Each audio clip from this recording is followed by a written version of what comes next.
আসসালামু আলাইকুম। আমি ডক্টর ফারা সাফা হক, ক্লিনিক্যাল ও অ্যাস্থেটিক ডার্মাটোলজিস্ট, জুনিয়র কনসালটেন্ট হিসেবে কর্মরত আছি 250 শয্যা বিশিষ্ট মোহাম্মদ আল হাসপাতাল বগুড়া এবং সেই সাথে চেম্বার করছি popular diagnostic centre limited, Thanthania Bogura শাখায়। আজকে আপনাদের সাথে আমি ত্বকের লেজার চিকিৎসা নিয়ে কিছু কথা বলবো। ত্বকের লেজার চিকিৎসা বিশ্বব্যাপী বেশ অনেক দিন ধরে ব্যবহৃত হচ্ছে, সেই সাথে বেশ জনপ্রিয়তা লাভ করেছে। কিন্তু এই সম্পর্কে সঠিক জ্ঞান না থাকার কারণে কিন্তু আমাদের মধ্যে বেশ কিছু ভ্রান্ত ধারণা আছে। তার মধ্যে একটি ধারণা হলো লেজারে ত্বকের ক্ষতি হয় বা ত্বকের ক্যান্সার হতে পারে। এটি কিন্তু মোটেও ঠিক না। সঠিক ডোজে এবং অভিজ্ঞ ডার্মাটোলজিস্ট যারা যদি লেজার চিকিৎসা করা হয় তাহলে ত্বকের কোনো ক্ষতি হয় না।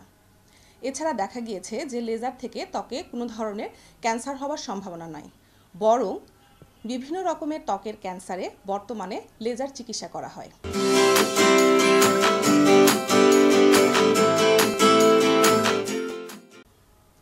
আবার আরেকটি ধারণা আছে সবার মধ্যেই যে সৌন্দর্য বিষয়ক যে কোনো সমস্যার আলটিমেট সমাধান লেজার। এটাও কিন্তু ঠিক না। একজন অভিজ্ঞ ডার্মাটোলজিস্ট আপনার ত্বক পরীক্ষা করে বলতে পারবে যে আপনার ত্বকের জন্য লেজারের দরকার আছে কিনা। সৌন্দর্য বিষয়ক সমস্যা ছাড়াও ত্বকের অনেক সমস্যার চিকিৎসাতেও কিন্তু লেজার ব্যবহার করা হয়, যেমন আঁচিল অপারেশন বা স্কিন ট্যাগ বা সুপারফিশিয়াল স্কিন ক্যান্সার রিমুভ করতে বা সেবোরিক ক্যারাটোসিসের ট্রিটমেন্টেও কিন্তু লেজার ব্যবহার করা হচ্ছে। ডার্মাটোলজিতে অনেক ধরনের লেজার ব্যবহার করা হয়, তার মধ্যে 3 ধরনের লেজার আমরা মেইনলি ব্যবহার করি। এগুলো হচ্ছে ডায়োড, CO2 লেজার এবং long pulse Q switch laser. Diode laser দিয়ে সাধারণত অবাঞ্ছিত লোম অপসারণ করা হয়। CO2 লেজারের অনেক ধরনের ইন্ডিকেশন আছে, তার মধ্যে সাধারণত ত্বকের তিল, তারপরে হচ্ছে দেখা যাচ্ছে যে ত্বকের আঁচিল, তারপরে স্কিন ক্যান্সার, এগুলো রিমুভালে ব্যবহৃত হয়।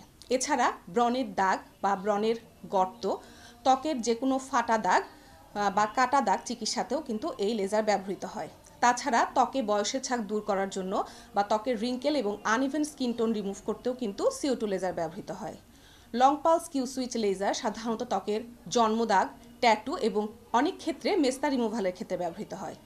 এছাড়া বর্তমানে কার্বন লেজার ফেসিয়াল, যা বর্তমানে লেজার ফেসিয়াল নামে পরিচিত, এর জন্য কিন্তু এই এনডিয়াগ লেজার বা কিউ সুইচ এনডিয়াগ লেজার ব্যবহৃত হচ্ছে। পরিশেষে আমি বলতে চাই, অপ্রয়োজনীয় কোনো কিছুই কিন্তু ত্বকের জন্য ভালো নয়। আপনার ত্বকের জন্য আসলেই লেজারের দরকার আছে কিনা তা জানার জন্য একজন অভিজ্ঞ ডার্মাটোলজিস্টের পরামর্শ নিন। ভালো থাকুন, সুস্থ থাকুন। ধন্যবাদ।